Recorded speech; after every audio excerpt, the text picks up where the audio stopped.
हम लोग यूनिट 3.2 तक कर लिए, 3.3 तक, 3.4 से चालू करना है। 3.2 तक शायद किए थे, 2 पोर्शन बाकी है। आई थिंक 3.3 तक किए।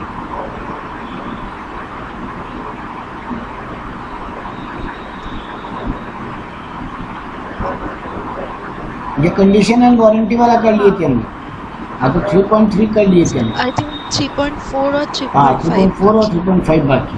हाँ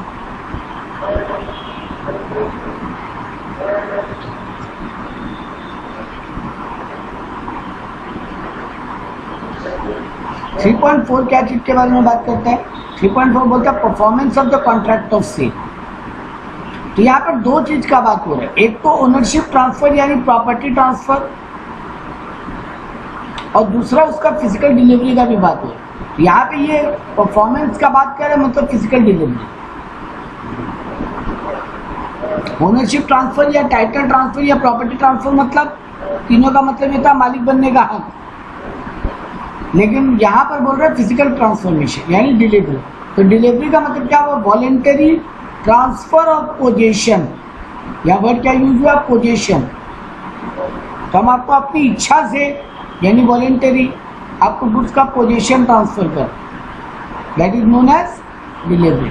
डिलीवरी 3 टाइप का होता है, एक्चुअल, सिंबॉलिक और कंस्ट्रक्टिव। एक्चुअल डिलीवरी मतलब फिजिकली आपको गुड्स हम दिया, मेरे पास से निकल के सामान आपके पास गया, ए से निकल के बी के पास गया, दैट इज एक्चुअल। ठीक है। सिंबॉलिक का मतलब है गुड्स मेरे पास से नहीं निकला बट आपके पास गया। कोई थर्ड पार्टी के पास मेरा गुड्स पड़ा था, मान लो वेयर हाउस में, वहां से आपके पास गया, मेरा गुड्स पड़ा था वेयर हाउस में, वेयर हाउसर को इन्फॉर्म कर दिया अब से तुम गुड्स मेरे बिहाफ पे नहीं अंकिता के बिहाफ में होल्ड कर रहे। ठीक है। और तीसरा होता है कंस्ट्रक्टिव डिलीवरी। मान लो गुड्स ट्रांसपोर्ट में है, हम ट्रांसपोर्टर को खबर कर दिया कि गुड्स मेरे पास लेकर मत आना, गुड्स डायरेक्ट अंकिता को दे दी। मान लो हम एक पार्टी से परचेज किया है, वो पार्टी ट्रांसपोर्टर को दिया है, ट्रांसपोर्टर मेरे पास लेके आता, हम बोल रहे हैं नहीं मेरे पास नहीं, डायरेक्ट अंकिता के पास दिया। तो यहाँ पर गुड्स न मेरे से न निकला ना आप तक गया, गुड्स न मेरे से निकला ना आप तक गया, लेकिन ओनर आप बन गए फिजिकली, हम ट्रांसपोर्टर को बोल दिया उन्हीं को डिलीवरी कर दिया। तो एक्चुअल मतलब दोनों पार्टी के पास से माल आ रहा है और जा रहा है। सिंबॉलिक मतलब एक को मिल रहा है बट दूसरे से निकल नहीं रहा है। और कंस्ट्रक्टिव मतलब दोनों के पास ही ना आ रहा है ना जा रहा है, लेकिन ट्रांसपोर्टर को हम इन्फॉर्म कर दिए कि वो गुड्स आपको डिलीवर करें। ठीक है जी सर। अब यहाँ पे कुछ बात लिखा रूल्स रिगार्डिंग डिलीवरी। डिलीवरी के लिए कुछ इंपॉर्टेंट रूल्स है। Delivery of goods and payment, कई बार ये होता है ना बेटा, क्या आप बोलते हो कि जब पैसा मिलेगा तभी डिलीवरी मिलेगी। तो यहाँ मेन कंडीशन क्या है? पेमेंट। तो जब पेमेंट होगा तभी डिलीवरी होगी। और कई बार उल्टा भी होता है कि डिलीवरी दोगे तो पेमेंट मिलेगी, तो वहां पे पहले डिलीवरी होगा फिर पेमेंट होगा। ठीक है। फिर बोलता है पार्ट डिलीवरी को भी डिलीवरी मानेंगे। अगर आप पार्ट डिलीवरी ले लेते हो, देखो बात हुआ था आपको फुल डिलीवरी एक साथ देगा, 1 लाख यूनिट का डिलीवरी एक साथ देगा, लेकिन आपके पास हम 20,000 भेजा और आप ले लिए, अब आपको पूरा बाकी 80,000 बाद में भेजेगा तो आपको लेना पड़ेगा, आप मना नहीं कर सकते, वरना आप वो 20,000 भी मत लेते। लेकिन आप 20,000 का डिलीवरी ले लियो, मतलब आप पार्ट डिलीवरी एग्री कर गए हो, और एक बार आप पार्ट डिलीवरी एग्री कर गए हो तो रिमेनिंग पार्ट जब आपको हम भेजेगा तो आपको लेना पड़ेगा। Buyer to apply for delivery, buyer को बोलना पड़ेगा डिलीवरी कर दो, तभी सेलर डिलीवरी करेगा। यहाँ पर ना एज्यूम्ड नहीं है, इम्प्लाइड नहीं है कि हम गुड्स ले लिए तो अब सेलर का जिम्मेदारी बनता है ये मेरे को डिलीवरी करेगा। मेरा बोलना क्या जरूरी है? बिल्कुल जरूरी है। आपको अप्लाई करना पड़ेगा कि नाउ डू द डिलीवरी, तभी वो डिलीवरी करेगा, मगर डिलीवरी आपकी इच्छा पे होगा। अगर प्लेस ऑफ डिलीवरी फिक्स नहीं है तो कहाँ डिलीवरी करें? बोलो। ये दोनों पॉइंट बहुत इंपॉर्टेंट होंगे, प्लेस और टाइम। सर प्लेस अगर मतलब जो ओरिजिनल प्लेस उनका होगा तो वहीं पे डिलीवरी हो जाएगा? नहीं, सिंपली बात सुन रहे, या तो आप कॉन्ट्रैक्ट में बता दो कहाँ डिलीवरी करनी, अगर आप नहीं बताते हो तो मेरा ड्यूटी बनता है एज ए सेलर पूछना कि कहाँ डिलीवरी करना है बताओ। डिलीवरी के पहले भी हम आपसे पूछेंगे भैया कहाँ डिलीवरी देनी, ठीक है। और अगर मेरे पूछने के बाद भी आप ना बताओ तो जहां बैठ के अपना डील हुआ था वही प्लेस ऑफ डिलीवरी हो जाएगा। अगर मेरे गोडाउन में बैठे थे तो मेरा ही गोडाउन प्लेस ऑफ डिलीवरी मान लेगा। तो 3 पॉइंट है यहाँ पे, या तो कॉन्ट्रैक्ट में लिख दो या सेलर बायर से पूछ ले, और अगर उसके बाद भी क्लैरिटी नहीं है तो जहां पे डील हुआ था वही प्लेस ऑफ डिलीवरी हो जाएगा, ठीक है। सिमिलरली टाइम के लिए क्या रूल होगा, टाइम ऑफ डिलीवरी क्या होना चाहिए। एक बात तो बड़ा सीधा है sir, within business hour होना चाहिए। हम रात को 12 बजे आपके गोडाउन में माल लेके पहुंच जाए, बोले डिलीवरी लेना पड़ेगा, ये नहीं हो सकता। Delivery always within reasonable business hour होना चाहिए। लेकिन मेरा क्वेश्चन यहाँ पर ये वाला नहीं था, मेरा क्वेश्चन यहाँ पे ये होना था आज डिलीवरी करे, कल डिलीवरी करे कि परसों डिलीवरी करे। देखो या तो वही पहला बात कॉन्ट्रैक्ट में मेंशन हो, ठीक है। यहाँ पर वो पूछ लेने वाला बात नहीं हो कि सेलर बायर से पूछ ले कब डिलीवरी करना, या तो कॉन्ट्रैक्ट में मेंशन हो या फिर लॉ में लिखा है विद इन रीजनेबल टाइम। और reasonable time depends on situation and circumstances, ठीक है। ये कोड देखेगा कि क्या सिचुएशन में कितना टाइम ऑफ डिलीवरी अलाउ करना चाहिए। अगर ड्यूरेबल गुड्स है तो हफ्ता 10 दिन में डिलीवरी चलेगा। अगर ब्रेड है, दूध है तो सर जी 1 या 2 दिन में डिलीवरी होना पड़ेगा। तो प्लेस एंड टाइम वाला क्वेश्चन का क्लियरिटी रखना। प्लेस में 3 पॉइंट है और टाइम में 2 पॉइंट है, या तो कॉन्ट्रैक्ट में मेंशन हो या विद इन रीजनेबल टाइम। अगर गुड्स थर्ड पार्टी के पोजीशन में है तो बायर का ये जिम्मेदारी बनता है वो थर्ड पार्टी को इन्फॉर्म कर दे कि ये गुड्स सब मेरा नहीं है, अब अंकिता का। और डिलीवरी का कॉस्ट क्या होगा, कॉस्ट ऑफ डिलीवरी में क्या क्या इंक्लूड होगा। चार्ज, हाँ शिपिंग चार्ज वगैरह वो सब डिपेंड करता है। अगर हम फ्री होम डिलीवरी दे रहे हैं तो कुछ भी इंक्लूड नहीं होगा। नहीं। डिलीवरी ऑफ रॉन्ग क्वांटिटी, अगर हम आपको रॉन्ग क्वांटिटी डिलीवर कर दिया तो क्या होगा, वापस भेज के करेक्ट कर 2 पॉइंट है, 2 पॉइंट है। मान लो आप हमसे 1 लाख यूनिट मांगे थे, हाँ। हम आपको 80,000 डिलीवरी किया, अब आपके पास क्या राइट है एज ए बायर, 20,000 और मांगने का राइट है। या तो आप 80,000 पूरा रिजेक्ट कर दो अच्छा, कि नहीं कम डिलीवरी दिया लेंगे नहीं, ठीक है। या 80,000 लेके 20,000 और लेने के लिए बोल दो, या ये बोल दो बस 80 लेंगे और मत दो, बात खत्म। उल्टा हम आपको 1 लाख की जगह 1,25,000 डिलीवरी कर दो, तो पहला पॉइंट या तो 25,000 वापस कर दो, या पूरा ऑर्डर रिजेक्ट कर दो, या फिर 1,25,000 रख लो और 25,000 के लिए पेमेंट दे दो। इंस्टॉलमेंट डिलीवरी आपको मैं भी बोला था, नॉर्मली अगर एग्रीमेंट में है कि इंस्टॉलमेंट में डिलीवरी देंगे तब तो कोई बात ही नहीं है, लेकिन अगर डिलीवरी फुल का बात था और बाद में हम इंस्टॉलमेंट में दें तो फिर ये बायर के ऊपर डिपेंड करता है, वो लेना चाहे तो ले, नहीं तो ना कर, ठीक है। आप मेरे से मांगे थे 10 पैकेट मिठाई कि कल मेरे घर में पार्टी है, 10 पैकेट डिलीवरी कर देना। मेरा आदमी तोड़ के लाया, आज 2 पैकेट लाया, कल सुबह 2 पैकेट लाया, तो या तो आप बोल दो मना कर दो जब पहला इंस्टॉलमेंट आया तभी कि भैया हम पार्ट में नहीं लेंगे, या तो पूरा लेके आओ या वापस ले जाओ। और अगर आप पहला इंस्टॉलमेंट ले लिए बिना कुछ बोले तो आपको सेकंड इंस्टॉलमेंट भी लेना पड़ेगा, ठीक है। डिलीवरी टू अ कैरियर और वॉर फिंगर, वॉर फिंगर होता है गोडाउन वाला और कैरियर होता है ट्रांसपोर्टर, उनको डिलीवरी भी डिलीवरी माना जाएगा। मेरा बात समझना, अगर हम ट्रांसपोर्टर को गुड्स दे दिए तो हम मान लेंगे कि डिलीवरी होगी, ठीक है। अगर डिलीवरी डिस्टेंस प्लेस पे है तो फिर मतलब आप कलकत्ता में रहते हो और हम दिल्ली का पार्टी है, तो डिलीवरी में जो टाइम लगेगा उसका पहले से एक दूसरे में क्लैरिटी होना चाहिए कि कितना दिन में डिलीवरी होगी। Buyers right of examination the goods, obvious सा बात है। आपके गोडाउन में कौन गया 10,000 पीस, आपको हक है ना वो 10,000 पीस के एक बार चेक कर लेने का। हम ये नहीं बोल सकता कि तुम देखते रहो, हम तो डिलीवरी देके जा रहे हैं, तुम बोलोगे नहीं रुको चेक होगा उसके बाद जाना। तो buyers right of examination the goods बिल्कुल है। ये था यूनिट 3.4। नेक्स्ट और last unit, rights of an unpaid seller, very very very very important for your exam. पहला पॉइंट तो ये अनपेड सेलर है कौन, किसको बोलते हैं अनपेड सेलर?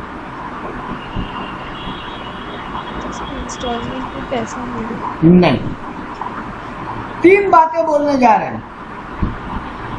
एक इंसान जिसको उसका पैसा मिला नहीं है अब तक, money not received, money not received, deal भी उधार का नहीं था, क्रेडिट ट्रांजैक्शन नहीं था, transaction was not on credit basis. अरे बेटा जी अगर ट्रांजैक्शन क्रेडिट बेसिस पे है तब तो फिर ऑब्वियस सा बात है अभी पैसा क्यों मिलेगा आपको, तो ट्रांजैक्शन क्रेडिट बेसिस पे नहीं है, नॉट। और अगर क्रेडिट बेसिस पे था भी तो क्रेडिट पीरियड एक्सपायर हो चुका, क्रेडिट पीरियड एक्सपायर हो चुका। हाँ अच्छा, मनी नॉट रिसीव में बोल रहे हैं फुल और पार्ट। आप मेरे को कैश दियो और एक चेक दियो, कैश तो मिल गया, चेक फेल हो गया, चेक बाउंस हो गया, तो भी वो अनपेड सैलरी कहलाएगा। पूरा पैसा नहीं मिला या आधा नहीं मिला, ट्रांजैक्शन उधार का नहीं था और उधार का था तो ट्रांजैक्शन का टाइम पूरा हो चुका है। और तीसरा इंपॉर्टेंट बात है, बायर इंसॉल्वेंट हो चुका, बायर इंसॉल्वेंट हो चुका। तो अब ऑब्वियस सा बात है ना, मेरा पैसा नहीं मिलेगा मेरे को। Yes sir. तो ये तीनों सिचुएशन जिस आप जिस कैटेगरी पे सेलर पे आ जाए उस सेलर को बोलते हैं अनपेड सेलर। पहले तो ये अच्छे से समझ लो अनपेड सेलर होता क्या, ठीक है। एग्जाम में याद रखना, जिनको पैसा नहीं मिला, ट्रांजैक्शन भी उधार का नहीं था या उधार का था तो पीरियड एक्सपायर हो गया, पैसा फुल या पार्ट में नहीं मिला, मतलब आधा नहीं मिला या पूरा नहीं मिला, और बायर भी इंसॉल्वेंट डिक्लेयर हो चुका, उस सेलर को बोलते हैं अनपेड सेलर। बात क्लियर है? Yes sir. अब अगला पॉइंट आता है अनपेड सेलर का क्या क्या राइट्स है। असली क्वेश्चन यही होना था, rights of an unpaid seller. एक सेलर को अगर उसका पैसा नहीं मिला है, बायर इंसॉल्वेंट हो चुका है, तो फिर उसके पास क्या हक बनता है? तीन राइट है, right of lien, right of stoppage in transit, right of resale और राइट ऑफ विथहोल्डिंग द गुड्स। भाई राइट ऑफ लियन ही होता है एक्चुअली में, जो कोई राइट नहीं, राइट ऑफ लियन को विथहोल्डिंग बोलते हैं। इसको अलग से क्यों बोला हम बताएंगे एक लाइन में। तीन मेन राइट है तुम्हारे पास as a seller, right of lien, right of stoppage in transit, right to resale. Lien का मतलब क्या होता है, एनी आइडिया? मेरे पास से गुड्स अब तक निकला नहीं है और हमको पता चल चुका है कि आप इंसॉल्वेंट डिक्लेयर हो चुके, मेरा पैसा भी नहीं मिला है और आप इंसॉल्वेंट भी डिक्लेयर हो चुके, हमको पता चल चुका है। कब? मेरे पास से गुड्स निकलने के पहले पहले। तो I have a right of लियन। Stoppage मतलब रिटेन कर लेना, अपने पास गुड्स को रोक लेना। राइट ऑफ लियन का एक और क्या नाम है? रिटेन, RETAIN, रिटेन कर लेना, गुड्स को अपने पास रोक लेना। लेकिन राइट ऑफ लियन हम कभी यूज कर सकता है, पहला वाला ऊपर दोनों बात होना चाहिए, मनी नहीं मिला और बायर इंसॉल्वेंट हो चुका। अगर मेरा पैसा मिल चुका है तो फिर हम नहीं रोक सकते ना। अब आप इंसॉल्वेंट हो रही हो, क्या फर्क पड़ता है, मेरे को क्या करना है उससे। और उल्टा अगर मेरा पैसा नहीं मिला अब तक लेकिन आप भी इंसॉल्वेंट डिक्लेयर नहीं हुए अभी तक, तो हमको गुड्स क्यों रोकना है, पैसा मिल जाएगा बाद में। तो राइट ऑफ लियन किसको बोलते हैं? रिटेन। रिटेन करना मतलब अपने पास गुड्स को रोक लेना। अंकिता, तीन सिचुएशन है जब मेरे पास राइट ऑफ रिटेन नहीं हो। या तो हम खुद ही इस राइट को वेव कर दिए। मतलब जब आपका मेरा डील हुआ था ना, हम तभी बोल दिया था हम राइट ऑफ रिटर्न को यूज नहीं करेंगे, एग्रीमेंट में बोल दिया था ये बात, अब नहीं कर सकता। दूसरा केस, अगर गुड्स मेरे यहां से निकल गए इन ट्रांजिट है, ऑब्वियस सा बात है हम उसी गुड्स को तो रोक सकता है जो मेरे पास है, हाँ जो है ही नहीं उसको रिटेन कैसे करें। ठीक है, तो दो ये मीन राइट ऑफ वेव या इन ट्रांजिट। अगर हम वेवर कर दिए अपने राइट को या गुड्स इन ट्रांजिट है तो हम राइट ऑफ लिएन को यूज नहीं कर सकते। हाँ, वो कंडीशन कॉमन है, बायर इंसॉल्वेंट नहीं हुआ है तो भी नहीं कर पाएगा। ठीक है, चलिए सर, आप राइट ऑफ लिएन यूज नहीं किए, गुड्स निकल गए आपके यहाँ से, उसके बाद पता चला बायर इंसॉल्वेंट हो, अब सेकेंड राइट यूज कर सकते हैं, right of stoppage in transit. Goods को रास्ते में ही रोक लेंगे, इसको right of stoppage in transit या राइट ऑफ रीगेन भी बोलते हैं, रीगेन करना। देखो उसका नाम था रिटेन करना, रिटेन मतलब अपने पास रोक लेना, रीगेन करना मतलब वापस गेन कर लेना, मतलब वापस ले आना। गुड्स रास्ते में था ट्रांसपोर्टर के थ्रू, और मेरे को खबर लग चुका है कि मेरी जो पार्टी है, जो मेरी बायर है, वो इंसॉल्वेंट हो गई। हम क्या उस तक गुड्स पहुंचने देगा? क्या हम पागल थोड़ी नहीं। हम क्या करेगा, ट्रांसपोर्टर को इन्फॉर्म कर लेगा और गुड्स को रास्ते में ही स्टॉपेज करवा लेगा, स्टॉप करवा लेगा। ट्रांसपोर्टर को बोलेगा डिलीवरी मेरे को वापस दे। ठीक है, राइट ऑफ स्टॉपेज हम कब कब यूज नहीं कर सकता, या तो बायर लॉफुली पोजीशन ले लिए, बायर अगर लॉफुली पोजीशन ले लिया है, अब मेरे पास राइट ऑफ रिटेन नहीं है। ऑब्वियस बात है बेटा, स्टॉपेज हम कब करा पाएंगे, जब तक बायर के पास नहीं पहुंचे। लेकिन हम वर्ड क्या यूज किया, लॉफुल पोजीशन लिया है। अगर वो इलीगल वे में गुड्स को अपने ऑक्यूपाई में ले लिया ट्रांसपोर्टर से, तो फिर मेरे पास राइट ऑफ स्टॉपेज अभी भी है। ठीक है, या फिर बीच रास्ते में ही बायर या उसका कोई लीगल रिप्रेजेंटेटिव बीच रास्ते में, मान लो यार कलकत्ता से जयपुर जा रहा था गुड्स, बीच में आया आगरा, बायर का एक पार्टी आया, वो आगरा में ही ट्रांसपोर्टर से गुड्स का पोजीशन ले लिया, तो फिर अब मेरे पास right of stoppage in transit नहीं। दोनों केस में एक बात क्लियरली समझ में आ रहा है कि ट्रांसपोर्टर के हाथ से गुड्स निकल चुका है, तब फिर ऑब्वियस सा बात है हम किसको रोकने बोलेगा, जब ट्रांसपोर्टर के हाथ से गुड्स ही निकल चुके। ठीक है, यहां हम राइट ऑफ स्टॉपेज यूज कर सकता है, दो केस में नहीं कर पाएगा। तीसरा राइट है राइट टू रीसेल। बेटा हम या तो स्टॉपेज करा लिया या लियन कर लिया, अब गुड्स का हम करेगा क्या, किसी और को बेच देंगे, तो तीसरा राइट है राइट टू रीसेल। लेकिन एक बात बताओ, आपको बिना बताए बेचे कि बता के बेचे आपको? बता। हाँ, अगर ड्यूरेबल गुड्स है तो बता के बेचे, नॉन ड्यूरेबल, ड्यूरेबल गुड्स है तो बता के बेचे, नॉन ड्यूरेबल गुड्स है तो बिना बताए भी बेच सकते हैं। सजेशन ये है कि बता के बेचना चाहिए, लेकिन अगर टिकने वाला सामान नहीं है, एक दो दिन में खराब हो जाएगा, वेजिटेबल्स है, फ्रूट्स है, ब्रेड है, दूध है, खबर करने का टाइम नहीं है, हम बेच दें। ठीक है, ये राइट ऑफ विल होल्डिंग अलग से क्यों बोला? अगर आप इंसॉल्वेंट हो जाओ और आपके पास गुड्स पहुंच जाए, उसके बाद भी अगर हम अपना गुड्स वापस आपसे ले सकते हैं कोई तरीके से, तो उसको बोलते हैं right of will holding. Obvious सा बात है सर, अगर आप कोई तरीके से अपने गुड्स का लीगल पोजीशन वापस ले सकते हो, बाहर इंसॉल्वेंट हो चुका है, आपका पैसा मिला नहीं है, तो बट ऑब्वियस सा बात है आप अपना गुड्स को वापस लाने का कोई ना कोई रास्ता तो अपनाओगे।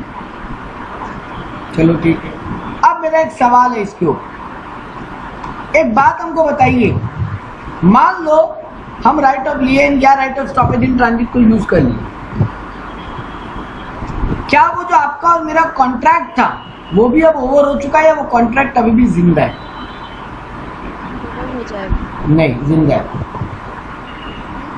हम राइट ऑफ लियन या राइट ऑफ स्टॉपेज किया अपना गुड्स को आपके पास जाने से बचाने के लिए, क्योंकि हमको डर है मेरा पैसा डूब जाएगा, आप इंसॉल्वेंट हो चुके हैं। लेकिन अगर आप कहीं से पैसा ला सकते हो तो मेरे को इस बात से क्या फर्क पड़ता है आप इंसॉल्वेंट हुए या नहीं। If you can bring money and take my goods deliver, हाँ तो बात हाँ, तो कॉन्ट्रैक्ट अगर कैंसिल बोल देते बेटा तब तो फिर दोबारा आपको मिलेगा नहीं मिलेगा तो मेरे हक पे आ जाए। बात सोचो, अगर यहाँ पे हम कॉन्ट्रैक्ट को ओवर मान लें, अब आप पैसा लेके आओ तो आपको ये गुड्स हम बेचेंगे या नहीं बेचेंगे तो मेरा डिस्क्रिशनरी पावर हो जाएगा, तो ये तो गलत होता सर। इसीलिए बोल रहे हैं कॉन्ट्रैक्ट ओवर नहीं माना गया, ठीक है। कॉन्ट्रैक्ट जिंदा रहेगा, आप पैसा ले आओ डिलीवरी ले लो, आप पैसा नहीं लाओगे हम किसी को बेच चुके होंगे। कॉन्ट्रैक्ट जिंदा है, कॉन्ट्रैक्ट खत्म नहीं। लेकिन वो अगर पेरिशेबल गुड्स हुआ जैसे कॉन्ट्रैक्ट जिंदा है, वही तो बोल रहे हैं आपके, आप पैसा ले आओ या हम किसी को बेच, हम वेट नहीं करेगा, मेरा किसी को बेचने के पहले आप पैसा ले आए तो हम आपको मना नहीं कर पाएगा कि नहीं अब मेरा चॉइस हम देंगे कि नहीं सर आपका चॉइस नहीं है, अभी भी आपके पास गुड्स है, हम बोले हाँ है, हम बोले आप बोले हम पैसा तो दे रहे हैं डिलीवरी दे दो मेरे को, हम बोले जाओ नहीं देंगे, कॉन्ट्रैक्ट ओवर हो गया। हम लोग नहीं कॉन्ट्रैक्ट ओवर नहीं हुआ, ठीक है। आखिरी 2 पॉइंट आता है, यहाँ बोल रहे हैं और क्या क्या राइट है, ये 3 राइट तो 4 राइट तो है ही, इसके अलावा बायर के पास पर्सनली क्या राइट है और सेलर के पास भी पर्सनली क्या राइट है। सॉरी पहले राइट अगेन से बायर बोला, मतलब सेलर के पास पर्सनली क्या राइट है। हम आपको प्राइस को लेके केस कर सकते हैं, ये इंसॉल्वेंसी वाला मैटर खत्म हो गया, अनपेड सेलर वाला कहानी खत्म हो गया। उसके अलावा हम आप पे पैसा को लेके केस करेगा ना नॉर्मली, तो हम आप पे क्या क्या बात का केस कर सकते हैं, आप मेरे बायर और हम सेलर है, हम आप पे क्या क्या बात का केस कर सकते हैं। एक तो पैसा के लिए केस, तो suit for the price, suit for the interest, अगर आप लेट पेमेंट करते हो तो हम ब्याज के लिए केस कर सकते हैं, है ना। हाँ सर, अगर आप कॉन्ट्रैक्ट को हम तोड़ भी सकते हैं, कैंसिल कॉन्ट्रैक्ट कर सकते हैं, ये भी मेरे पास राइट है, राइट टू रेपुडिएट। और अगर आपको हम डिलीवरी देते हो और आप नॉन एक्सेप्टेंस करते हो तो उसके कारण मेरे को और कोई भी डैमेज हुआ है तो हम उसके लिए केस कर सकते हैं। मान लो आपके कारण मेरा ट्रांसपोर्ट खर्चा लग गया, अब आप लेने से मना कर रहे हो, हम आपसे ट्रांसपोर्ट चार्ज वसूल कर सकते हैं, ठीक है। अब आता है बायर का क्या क्या राइट है। सर बायर का भी similarly damage for non delivery, अगर सेलर डिलीवरी नहीं दे और उसके कारण बायर को कोई नुकसान हो तो बायर उसके लिए केस कर सकते हैं। हम आपको लाख रुपए में बेचने का बात किया था लैपटॉप, आप मेरे भरोसे बैठ गए थे, अब हम आपको बोल रहे जाओ आपको नहीं बेचेंगे, और अब बाजार में गए 1,20,000 में मिल रहा है वही लैपटॉप, तो आप में से वो 20,000 का नुकसान का भरपाई करोगे ना। सिमिलरली अगर आपको पैसा दे चुके और हम डिलीवरी नहीं दे रहे तो आप पैसा के लिए केस करोगे। हाँ कभी कभी क्या होता है सर परफॉर्मेंस के लिए केस करना पड़ेगा, आप बोलो नहीं डैमेज या पैसा से बात नहीं बन रहा है, अब हमको कहीं और मिल ही नहीं रहा है ये सामान, तुमको देना ही पड़ेगा। जैसे मान लो हम आपको ट्यूशन पढ़ा रहे हैं, एग्जाम के महीना भर पहले बोल दिया जाओ हम नहीं पढ़ाएंगे, तो आप क्या बोलोगे, हम बोले जाओ कॉम्पनसेशन ले लो, तुम हमको 10,000 रुपये फीस दिए थे, लो 15,000, तुम बोलोगे यहाँ कॉम्पनसेशन से काम नहीं होगा, स्पेसिफिक परफॉर्मेंस करके देना पड़ेगा। आपके घर में एक कलर करने वाला आदमी आया, आधा कलर करके चला गया, अब बाकी आधा कलर का काम कोई लेना नहीं चाह रहे, आप उस कलर वाले को बोल रहे हम काम नहीं कर सकते, आप पैसा एक्स्ट्रा ले लो मेरे से। अरे पैसा का क्या करें, मेरा काम करके लो, तो आप उसके लिए भी केस कर सकते हो। Suit for breach of warranty, अगर वारंटी वाले पॉइंट्स हैं पढ़े थे ना पिछले क्लास में, उसके लिए भी केस कर सकते हो कि डैमेजेस के लिए या अलग कॉम्पनसेशन के लिए।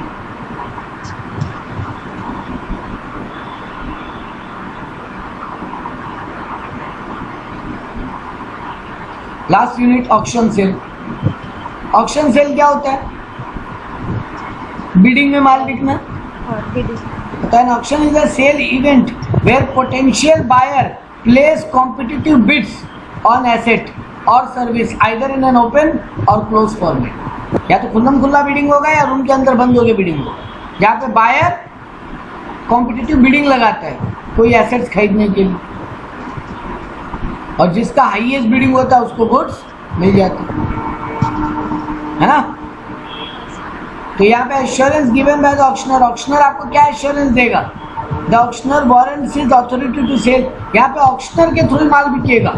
जब भी कोई कंपनी या कोई आदमी बैंकरप्ट होता है ना, बैंकरप्ट दिवालिया, तो उसका सारा सामान बिकवाने के लिए कौन आता है? कोर्ट की तरफ से ऑफिशियल लिक्विडेटर, जिसको ऑक्शनर बोलते हैं, उसको पूरा अथॉरिटी होगा माल बेचने की। तो इस बात का वारंटी देता है। हाँ, he warrant at no knowledge of any defect in principle of title. जब ऑक्शन हो रहा है ना गुड्स का, तो जो खरीद रहा है वो इस बात को बिल्कुल नहीं डरे कि ये गुड्स जिसका ऑक्शन हो रहा है उसको बिलोंग करता है कि नहीं करता। मान लो अंकिता का एक फ्लैट है, बिडिंग में जा रहा है, हमको इस बात का कोई चिंता नहीं है क्योंकि ऑक्शनर आ रहा है ना, तो ऑक्शनर इस बात का कंफर्मिटी करेगा कि ये फ्लैट अंकिता का ही है ना, कोई और का तो नहीं है ना। बाद में पता चला ये अंकिता के भैया का है, तो अंकिता का भैया का प्रॉपर्टी अंकिता के नाम पे तो नीलामी हो नहीं सकती, तो ऐसा नहीं होगा। तो ऑक्शनर इस बात का भी वारंटी देते हैं। ये भी वारंटी देता है वो कि आपको ये फ्लैट का क्वाइट पोजीशन एंजॉय करने मिलेगा, मतलब आपको कोई डिस्टर्बेंस बाद में नहीं करेगा। ऑक्शन का रूल्स क्या होता है? ऑक्शन हमेशा लॉट्स में होता है। ऐसा नहीं होगा ना बेटा, एक आइटम है जिसका 100 पीस है तो बोलेगा एक एक पीस का बिडिंग होगा। 100 लैपटॉप जब किया गया तो 100 लैपटॉप एक ही साथ बिकेगा ना। कंप्लीशन ऑफ सेल, पूरा जब तक सामने वाले का पूरा बिडिंग कंप्लीट नहीं हो जाए तब तक आपका, आप बोले 10,000 एक, जब आपको दूसरा आदमी 12,000 बोल दिया है तो आपको उससे ऊपर बिडिंग बोलना पड़ेगा, वरना आपको नहीं मिले। एक बात क्वेश्चन है, क्या सेलर भी बिडिंग में हिस्सा ले सकता है? नहीं ले सकता है, अगर वो पहले से इस बात को डिक्लेयर कर दे। जिसका सामान बिडिंग हो रहा है वो भी बिडिंग में हिस्सा ले सकता है, लेकिन ये बात सबको बताओ ना कि जो लोग बोली लगाने आए हैं, चोरी छुपे नहीं हो सकता ये चीज। सर लेकिन वो करेगा ही क्यों ऐसा? नहीं, कई बार क्या होता है बेटा, उसके पास पैसा है लेकिन उतना नहीं है, उसको लग रहा है नीचे वाला बिडिंग में भी क्या पता हम जीत जाए, कुछ सामान मेरा हम बचा लें। ये राइट है, वो डिक्लेयर करके करना पड़ेगा, मतलब नोटिफाई होना पड़ेगा इस बार। बिडिंग का टैक्स में क्या इफेक्ट होगा? होता है in the event of any tax being impose, अगर कोई आइटम के ऊपर कोई टैक्स वैक्स लगा हुआ है तो जो बोली लगा के जीत रहा है उसको वो टैक्स वैक्स देना पड़ेगा। ठीक है,